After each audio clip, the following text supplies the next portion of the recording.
रहमानिर्रहीम अल्हम्दुलिल्लाहि रब्बिल आलमीन अस्सलातु वस्सलामु अला रसूलिहिल अमीन नबिय्यिना मुहम्मद व अला आलिहि व अस्हाबिहि व मन तबिअहुम बि इहसानिन इला यौमिद्दीन व बाद। सोन युस दरस चलान अत-तजवीदुल मुख्तसरस अंदर।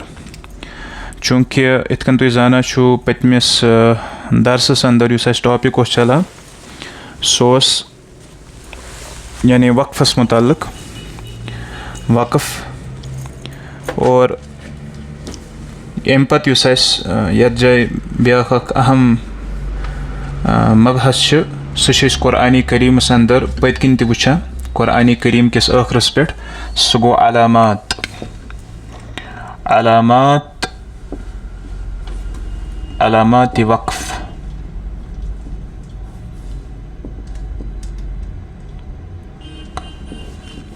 अलामात वक़फ़ यानी यम वक़फ़स पन अलामात ठीक छा तो तम अलबत्ता यत जाय फिलहाल अनमित 5 यम जन बुनियादी अलामात वक़फ़िक यम जन बुनियादी अलामात शबाश हो क्या तुम वुचान अत पेजस पे गोडनिक छो तुम वुचान अत अमिच निशानी ति हयत अत वन आयत तो अत थोड़ा टाइपिंग मज गमस गलती यह बोन कन मे लिखमुत अत टाइपिंग मज गलती यह जाय गलती आस गमस करो तुम तसी बोन कन तो इस यह निशान यह अक्सर व बेशतर वुचान आयत किस आखिरस पे जैसे अल्हम्दुलिल्लाहि रब्बिल आलमीन तत आखिरस पे वुचान अर्रहमानिर्रहीम तत आखिरस पे वुचान ठीक है। तो इस यह अलामत अमुक मतलब गो कि आयत हसा गई मुकम्मल अमुक मतलब गो आयत हसा गई मुकम्मल। तो आम तौर पर यह अत कायद यानी अगर यह आयत योत ई ना यह सर्कल योत ई आम तौर यह रूल कि यत जय पज वक़फ़ करुन यत जय पज वक़फ़ करुन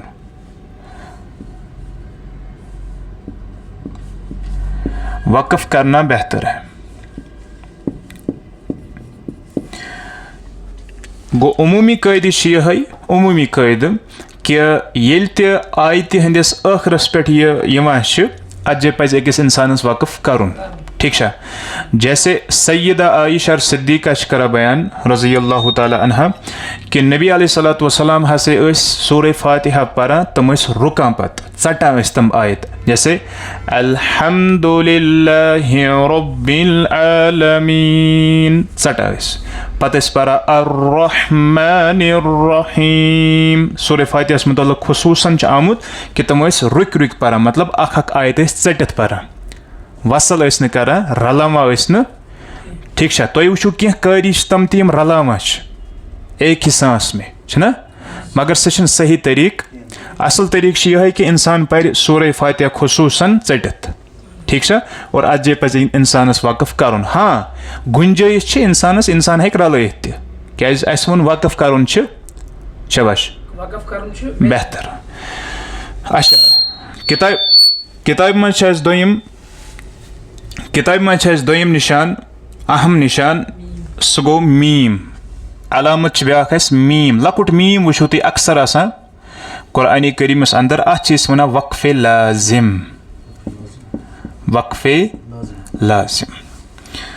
वक़फ़े लाजिम क्या गो वक़फ़े लाजिम मतलब गो ये ज़रूरी वक़फ़ करुन वक़फ़े लाजिम क्या गो यत जैसे वक़फ़ लाजमी करुन क्यों क्याज कि अगर न वक़फ़ ई कर कि माना चेंज गसा आयत हुंद माना सह ग चेंज मफहूम ग चेंज लिहाजा यम जन कुर्रा तुहद अत पे इत्तिफाक कि अत लाजमी तौर इंसानस वक़फ़ करुन ठीक है।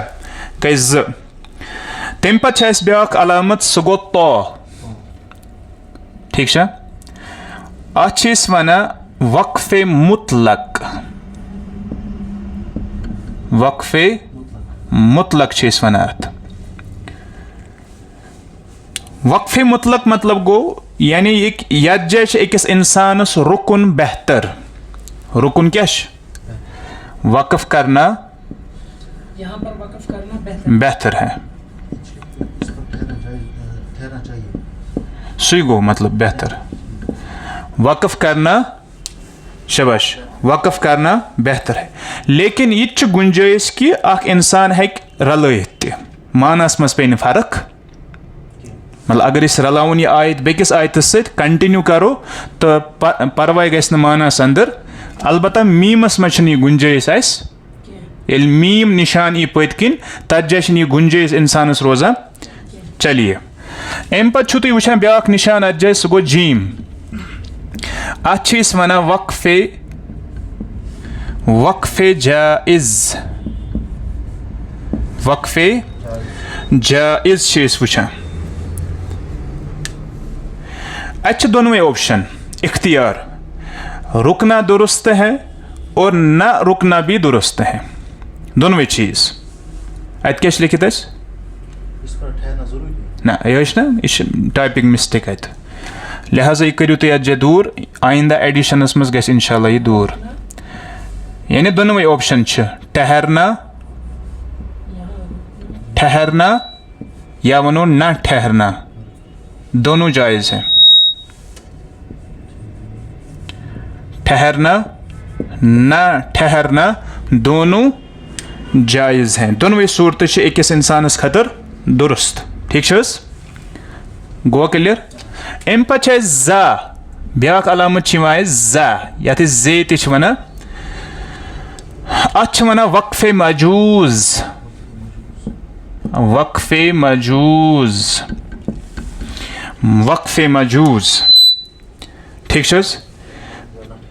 तो यथ मुतल्लक वन कुर्रा कि यहाँ रुकना मुनासिब नहीं। यहाँ अनस यहाँ रुकना मुनासिब नहीं। ये तो रुकन छन मुनासिब, यहाँ रुकना मुनासिब। बेहतर है कि पढ़ते जाएं ताकि मफहूम मुकम्मल रहें। यानी उस आयति हुंद मफहूम सह रोज तेल मुकम्मल ये इंसान कंटिन्यू कर। गो अत जाए रुकन छन बेहतर। हाँ यह थो अख नुक्त याद अत मज रुकना जायज़ है, रुकना जायज़ है। लेकिन तरजीह कत दिमो? तरजीह तथी दिन। जायज़ नेरा गुंजाइश, मगर बेहतर यह है कि इंसान ना रुके। ठीक क्लियर। तो पत रूद रमूजुल अवकाफ यम ये कुरानस मज कि अम अलात तम इन वलिस दरसस मज बेक जाए पारन तम फिलहाल इन ये जाए यम ये। ठीक क्लियर। अच्छा वो अत जाए तुम लिखित कह अलामत इन एग्जाम्पल्स। मिसाल अगर अमन पे रुको, मिसाल ज़बर ज़ेर पेश दो ज़ेर दो पेश खड़ी ज़ेर उल्टा पेश दो पेश दो ज़बर खड़ा ज़बर खड़ी ज़ेर या अलिफ यह पत किन वगैरह। अगर अमन पे वक़्फ़ करो तेल क्या गस? मिसाल ज़बर पे करो वक़्फ़, ज़ेर पे करो वक़्फ़, पेशस पे करो वक़्फ़, दो ज़ेर दो पेशस पे वक़्फ़ करो। अम आयस कस मिसाल ज़ालिका यौमी नअबुदु मख्तूमिन कुरआनुन कम 5।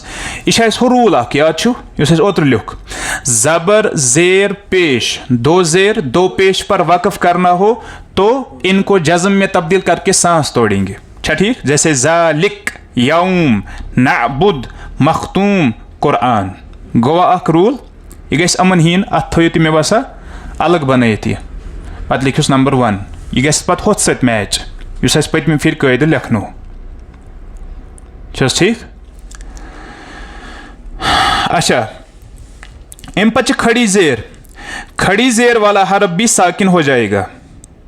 ठीक उल्टा पेश वाला हरफ भी साकिन हो जाएगा। गो अम चीज़ ते गसन अथी सत ऐड। कुस कुस? खड़ी ज़ेर उल्टा पेश। जैसे रसूलिही तथ के पर्न रसूलिह। इथे कन यरहू तथ के पर्न यरह। ठीक गो कच आय अत मज वो ऐड? 6। गो अमन पे गस अकुई रूल अप्लाई। अम गसन जज्म मज तब्दील, अम गसन जज्म मज तब्दील और पति वक़्फ़ करन। अम पे गोलता यह पाई गोलता पत तथ पे ज़बर ज़ ज़ेर ज़ पेश सह गस हा सकनस मज तब्दील। जैसे मुस्फिरतुन को कैसे पढ़े? मुस्फिरा। मुस्फिरतुन के कैसे पढ़े? मुस्फिरा। अच्छा, दो जबर अथ अलग कैद याद छुस। एक जबर को गिराकर दूसरी जबर अलिफ के साथ मिलाकर पढ़ेंगे, जैसे अब वा बन को अब वा बा। ठीक। इथे कन खड़ा जबर आन हर कन खड़ा जबर से अलग कैद। खड़ा जबर वैसे ही पढ़ी जाएगी, ईन गिरान, जैसे यस आ यम हमें यम पॉइंट्स पत्म फिर लेखन। अम पे खड़ी जेर आए शायद हेर ना, हम वना खड़ी जेर अगर यास बुन कन तो वो वैसे ही रहेगी। इस यास से खास ये कैद ये पॉइंट तो लेखनो पत्म फिर। जैसे युह यी अगर यास बुन कन खड़ी जेर सो रोज बरकरार। इथे कन रफा नाम अलिफ से पहले जबर हो तो वक्फ में भी वैसा ही पढ़ा जाएगा। ब्याख रूल लिख पत्म फिर अगर अलिफ ब्रोट जबर आस पत गस वक्फ तत गस न कहीं चेंज, सी पर सोद रफा ना। तम पे रब्बिकल आला बगैर हरकत के या से पहले जेर हो वक्फ में खड़ी जबर के बराबर लंबा करके पढ़ेंगे। क्या बना? बगैर हरकत के या ये वो पत्म फिर रूल इस सब हिस्मा रब्बिकल आलास मज लबन नत क्या यास पे इसका हरकत लबा समझ तर तुम। मिसाल अत क्या यह पे आ यास पे क्या हरकत या ना वना दबा बगैर हरकत के या छा ठीक। यास पे का हरकत अम ब्रोट क्या आमज जबर तेल क्या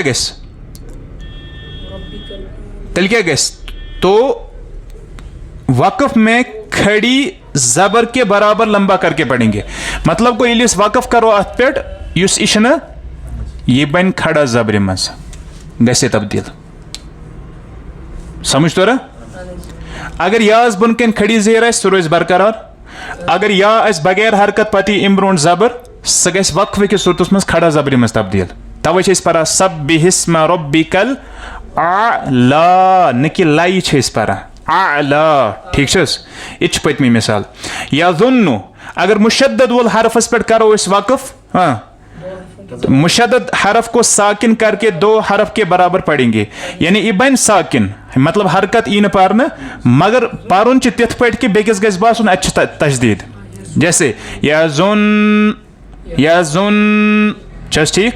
या अगर वो कलकला वोल हरफ हो, जैसे तब्बत यदा अबी लहब व तब तत गई ज्यादा पानस कलकला।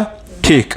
इथे कन मुसम्मा जैसे लफ्ज पर वक्फ में खड़ी जबर पड़ी जाएगी। मिसाल अगर ये मुसम्मन ओस, अगर युथ लफ्ज ओस क्युथ लफ्ज यम कस्मुक लफ्ज या ब्रोट आम जबर तथ क्या खड़ा जबर मज तब्दील कर, जैसे मुसम्मा। इथे कन मअदूदात लंबी ता को इसे बोड़ ताश लंबी ता को वक्फ में ता साकिन करके पढ़ेंगे। इस लंबी तास सती कैद वाबस्ता। अगर लंबी तास पे वक्फ ई करन शबाश ये गई साकिनस मज तब्दील, जैसे मअदूदातिन जैसे मअदूदात। ठीक तो सब दो ऐसे सती वक्फुक कैद। तो अम पे वक्फ कह कवायद। अगर तु पेज नंबर बह हामो तुम गोड अमित पत्म फिर पत किन पेज नंबर 60 खोलियो तुम।